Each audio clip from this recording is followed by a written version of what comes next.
Let's begin this lesson, by making a new document. File New.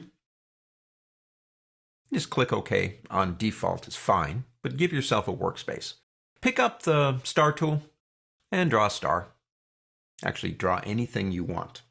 And what I think I'll do is give that a little bit of a fill color different than white so I can see it.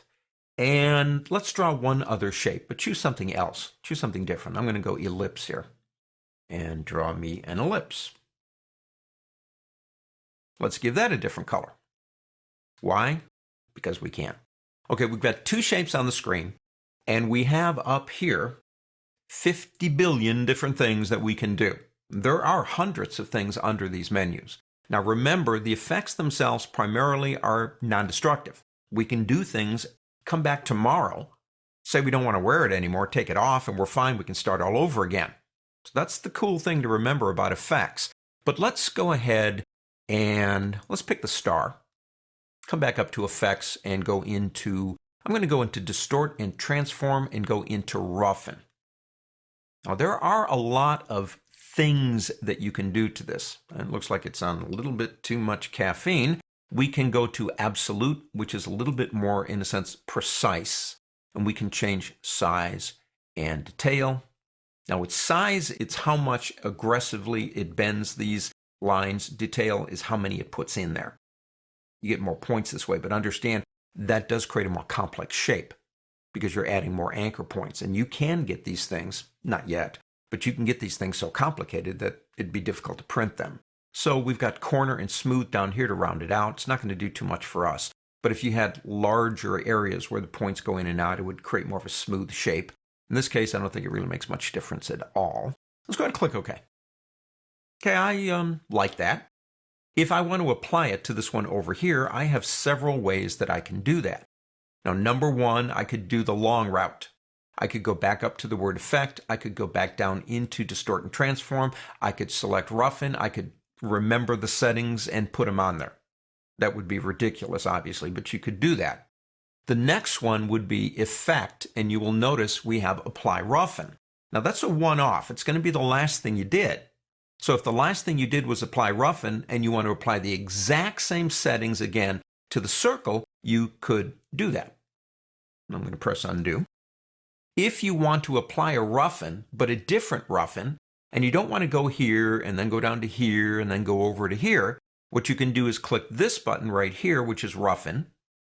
It will reopen it at the settings that you had, but you can now change them to anything that you want to before you apply it. That would be another way to do it. But again, we're dealing with something, obviously, that's there, and we just did it. If we come back tomorrow and say, well, I kind of like that roughen, I think I want to put it onto that circle.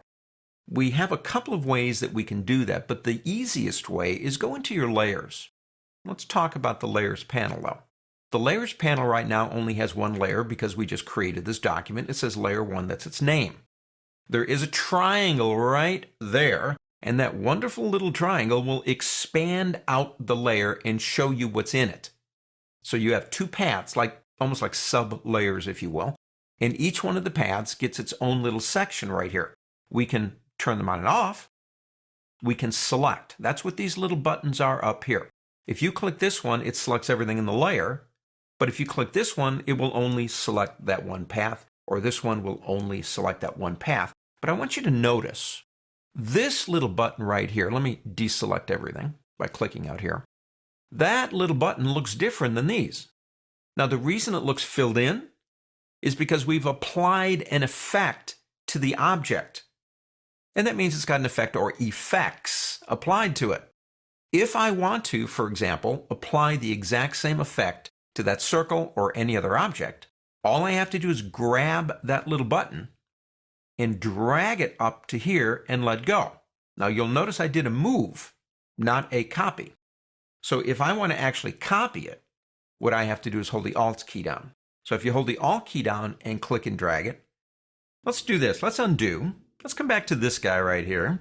Real nervous looking guy. Let's add another effect, like maybe, I don't know, a Gaussian blur. Let's just do something. So now we're going to have two things on there. That's fine. Just click OK. Here's where using effect and going here breaks down. Because the last thing I did was a Gaussian blur, but if I want to apply both, I can't, because it's only going to do the last thing, and that's where the layers panel shines.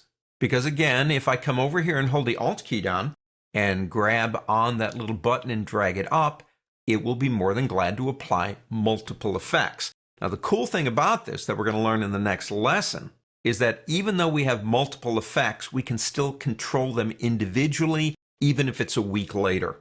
So, on to the next.